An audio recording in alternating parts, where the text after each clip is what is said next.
चला तर मंडळी, आज आपण चमचमीत अशी अंडा भाजीची रेसिपी बघूया आणि बनवायला अगदी सोपी आणि खूप कमी साहित्यापासून बनणारी ही अंडा करी तुम्ही नक्की आवर्जून पहा.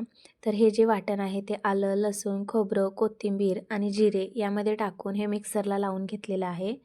यानंतर गॅसवरती कढई ठेवलेली आहे, त्यामध्ये 2 ते 3 चमचे तेल टाकलेलं आहे आणि यामध्ये जे वाटण आहे ते केलेलं ह्या वाटण मी यामध्ये सोडलेलं आहे आणि हे वाटण अगदी तेल सुटेपर्यंत आपल्याला परतून घ्यायचं आहे.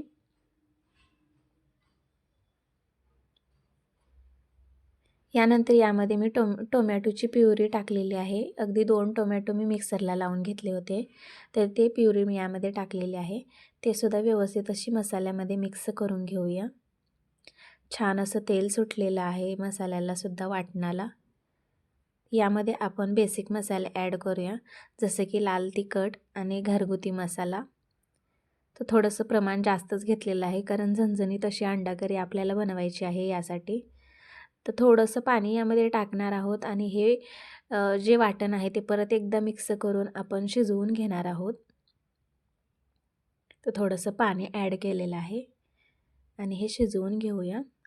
अगदी तेल सुटलेलं आहे, अगदी छान असं शिजलं गेलेलं आहे. तर यामध्ये मी गरम पाणी टाकलेलं आहे, जेणेकरून जी आपण भाजी बनवते, रस्सा बनवते, त्याला खूप छान अशी तर्री येईल. यासाठी गरमच पाणी यूज करायचं आहे. यानंतर जे अंडे आहेत ते उकडून घेतलेले आहेत, त्याची क्लिप मी इथे व्हिडिओमध्ये दाखवलेली नाही आहे. आणि उकडून घेऊन ते अंडे सोलून घेतलेले आहेत आणि मध्यभागातून कट करून घेतलेले आहेत आणि ह्या करीमध्ये टाकलेले आहेत. यानंतर चवीनुसार मीठ टाकलेलं आहे.